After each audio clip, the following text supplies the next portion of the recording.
નમસ્કાર ખેડૂત મિત્રો, ઓનલી ખેડૂત હેલ્પમાં આપનું સ્વાગત છે। આજે તારીખ 29 ઓગસ્ટ 2024 અત્યારના બપોરના 2:30 જેવો સમય થયો છે। મહત્વની અપડેટ જાણીશું, જેમાં ગુજરાત ઉપર અત્યારે સિસ્ટમ સ્થિર છે। અરબી સમુદ્રમાં જાતા વેત આ સિસ્ટમ વાવાઝોડું બનશે। વાવાઝોડું બન્યા પછી કઈ દિશામાં આગળ વધશે, ઓમાન, મસ્કટ તરફ અથવા તો ફરી પાછી ફરીને ગુજરાત ઉપર ભયંકર તબાહી પણ મચાવી શકે। તો જોઈએ સંપૂર્ણ અપડેટ। ચેનલમાં નવા હોય તો સબસ્ક્રાઇબ કરી લેજો। અત્યારની વાત કરીએ તો આ સિસ્ટમ આખી ગુજરાત ઉપર અત્યારે કચ્છ ઉપર સ્થિર છે, તેમજ ગુજરાતના મોટાભાગના વિસ્તારોમાં અતિ ભારે પવન પણ ફૂંકાઈ રહ્યો છે। તો કહી શકાય કે 80 થી 85 કિલોમીટર પ્રતિ કલાકની પવનની ઝડપ ગુજરાતમાં ઘણા બધા સૌરાષ્ટ્ર કચ્છના ભાગોમાં જોવા મળે છે। તો શું આ સિસ્ટમ તબાહી મચાવી શકે? આજથી ગુજરાતમાં વાવાઝોડાની શરૂઆત થઈ ચૂકી ગણી શકાય, કારણ કે આપ જોઈ શકો અત્યારે કચ્છના જે વિસ્તારો છે જેમાં 68 થી લઈ અને 80 કિલોમીટર પ્રતિ કલાક સુધી પવનની ઝડપ, તો ઉત્તર ગુજરાતના જે વિસ્તારો છે જેમાં ખાસ કરીને સુઈગામ આજુબાજુ 85 કિલોમીટર પ્રતિ કલાક પવનની ઝડપ છે। તો ઉત્તર ગુજરાતમાં બાકીના વિસ્તારોમાં 60, તેમજ મોરબી સાઈડના દરિયા કિનારાના ભાગોમાં 75, દેવભૂમિ દ્વારકા 70 થી 80, તેમજ ગાંધીધામ, નલિયા આજુબાજુ 80 થી 85 ની પવનની ઝડપ છે। જૂનાગઢ, ભાવનગર, અમરેલી 62 કિલોમીટર પ્રતિ કલાક, દક્ષિણના ભાગો છે દક્ષિણ ગુજરાતના, જેમાં સુરત, વલસાડ હોય તેમાં ભરૂચ સુધીના વિસ્તારોમાં 60 કિલોમીટર પ્રતિ કલાક, મધ્ય ગુજરાતમાં પણ 51 જેવી પવનની ઝડપ છે।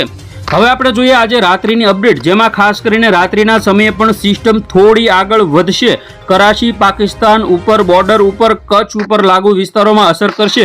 70 થી 75 કિલોમીટર પ્રતિ કલાકની પવનની ઝડપ જોવા મળશે અને સિસ્ટમ અરબી સમુદ્રમાં પહોંચતા વેત અતિ મજબૂત બનવાની છે, કારણ કે તેની જે પવનની ઝડપ છે તે 100 કિલોમીટર પ્રતિ કલાકની પૂરી થશે। આવતીકાલની વાત કરીએ, સાંજના સમયે અરબી સમુદ્રમાં પહોંચ્યા પછી વાવાઝોડાનું અસલી રૂપ ધારણ કરશે અને આગામી સમયમાં 31 તારીખે વહેલી સવારે તે સંપૂર્ણપણે અરબી સમુદ્રમાં 102 કિલોમીટર પ્રતિ કલાકથી લઈ અને 110 કિલોમીટર પ્રતિ કલાકની પવનની ઝડપ સાથે તે આગળ વધશે અને મસ્કટ, ઓમાન તરફ ગતિ કરી શકે। વાવાઝોડું બનશે ત્યારે જ તેનો સંપૂર્ણ ટ્રેક આપણને ખ્યાલ આવશે। અત્યારે અંદાજિત આપણે ટ્રેક જોઈએ છીએ તો આ રીતે તે આગળ વધી રહ્યું છે, કાંઠે કાંઠે, અને આગળ વધતા વધતા તે વળાંક લઈ શકે તેની વાત કરીએ। પહેલી તારીખની અપડેટ જોઈએ સવારના સમયની, જેમાં સિસ્ટમ એટલે કે વાવાઝોડું અતિ મજબૂત રહેશે। 106 કિલોમીટર પ્રતિ કલાકની પવનની ઝડપ સાથે આગળ વધશે અને મસ્કટ તરફ તે વળાંક લઈ રહ્યું છે। આપ જોઈ શકો અહીંથી તેનો આખો વળાંક આ તરફનો છે, ઓમાન તરફ બીજી તારીખની અંદર જઈ શકે। મસ્કટ, ઓમાન આજુબાજુના વિસ્તારોમાં તે પહોંચી શકે આ રીતે, અને ત્યાં ભારે તબાહી એટલે કે ખાસ કરીને 60 થી 70 ની પવનની ઝડપ પણ જોવા મળી શકે। તો હવે આપણે વાત કરીએ અત્યારે હાલ ગુજરાતની અંદર વરસાદની સંભાવના કયા વિસ્તારમાં રહેલી છે। અત્યારના સમયગાળાની વાત કરીએ તો અત્યારે ખાસ કરીને જે કચ્છના જે વિસ્તારો છે, લખપત, ખાવડા, નલિયા, ભુજ, રાપર તેમજ ગાંધીધામની અંદર ભારે વરસાદની સંભાવના છે। માંડવી સુધીના જે વિસ્તારો છે તેમાં પણ, તેમજ દ્વારકા, સલાયા, જામનગર, મોરબી, ભાણવડ, રાજકોટ, ગોંડલ, પોરબંદર આ જે બધા વિસ્તારો છે, જૂનાગઢ, અમરેલી, વેરાવળ, ઉના, મહુવા, ભાવનગર, તળાજા આ બધા વિસ્તારોમાં પણ હળવો વરસાદ ચાલુ રહેશે। તો ખાસ કરીને ઉત્તર ગુજરાતની વાત કરીએ, રાધનપુર, પાલનપુર, ખેડબ્રહ્મા, મહેસાણા, હિંમતનગર, ડુંગરપુર તેમાં પણ સામાન્ય હળવો વરસાદ ચાલુ રહેશે। તો આજે ભરૂચ, રાજપીપળા, સુરત, તાપી, વલસાડ, નવસારી અને ડાંગ જિલ્લાના જે વિસ્તારો છે દક્ષિણ ગુજરાતના, તેમાં પણ વરસાદની સંભાવના છે।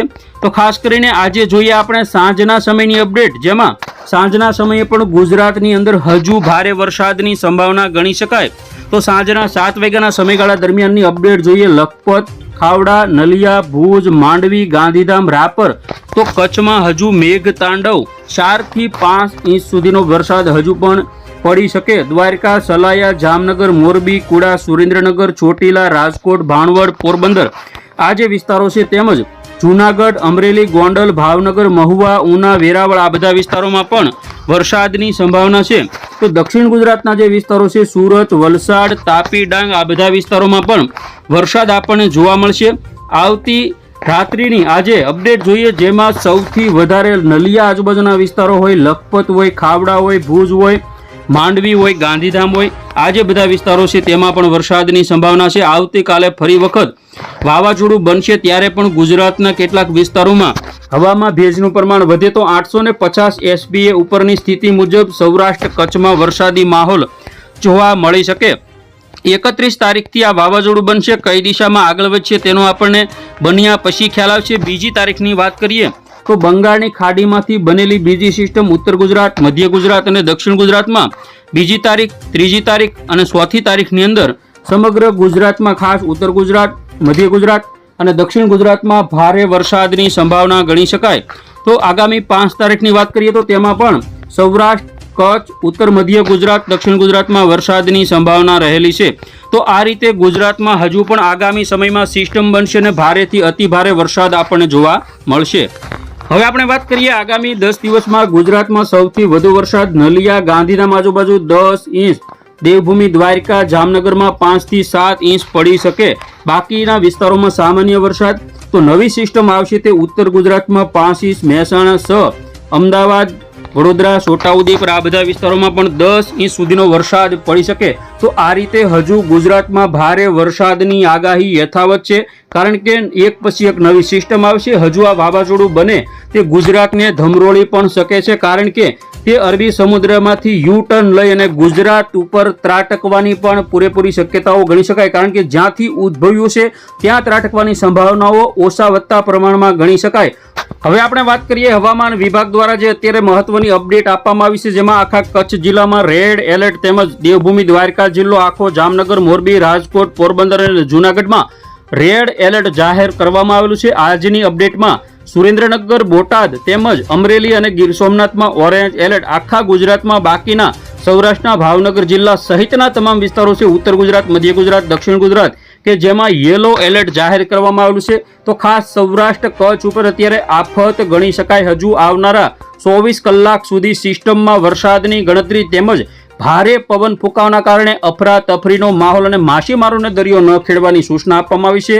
તેમજ ખાસ કરીને ભારે પવન ફૂંકાતા રસ્તાઓ ઉપર કામ વગર બહાર ન નીકળવાની પણ કચ્છના દેવભૂમિ, દ્વારકા, જામનગર, મોરબીમાં ખાસ સૂચના ગણી શકાય. તો ખેડૂત મિત્રો, ફરી વખત મળીએ નવી અપડેટમાં. જોતા રહેજો ઓનલી ખેડૂત હેલ્પ. આપણે વાત કરીશું ખાસ કરીને 850 SPA ઉપર સિસ્ટમની સ્થિતિ.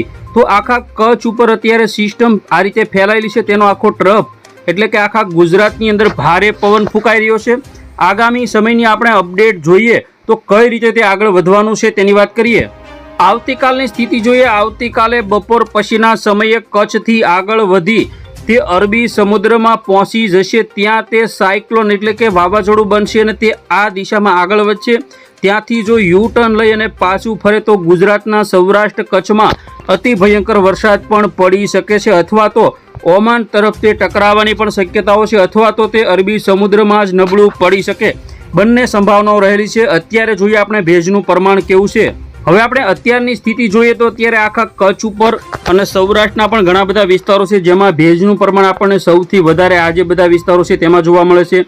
આ વિસ્તારો, કચ્છના આ વિસ્તારો, તેમાં વરસાદની સંભાવના છે. સૌરાષ્ટ્રની વાત કરીએ તો 99% જેવું ભેજનું પ્રમાણ છે. કચ્છના વિસ્તારોમાં 99%, ઉત્તર ગુજરાતમાં પણ 97% જેવું ભેજનું પ્રમાણ છે, જેના કારણે ગુજરાતમાં હજુ પણ વરસાદ પડવાની સંભાવનાઓ આજે રાત્રે પણ જોવા મળશે. તો ખેડૂત મિત્રો, આ હતા અત્યારના મહત્વના હવામાન સમાચાર. ફરી વખત મળીશું નવી અપડેટમાં. જોતા રહેજો ઓનલી ખેડૂત.